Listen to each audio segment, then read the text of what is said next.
एक पिढी घडवणारी ही वारकरी संप्रदाय, देश घडवणारा वारकरी संप्रदाय.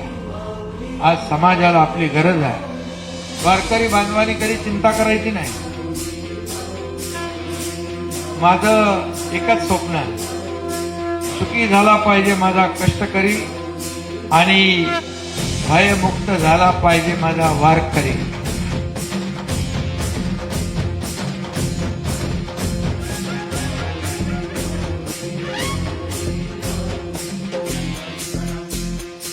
ज्याच्या माग वारकरी तो यशाची शिखर पार करी.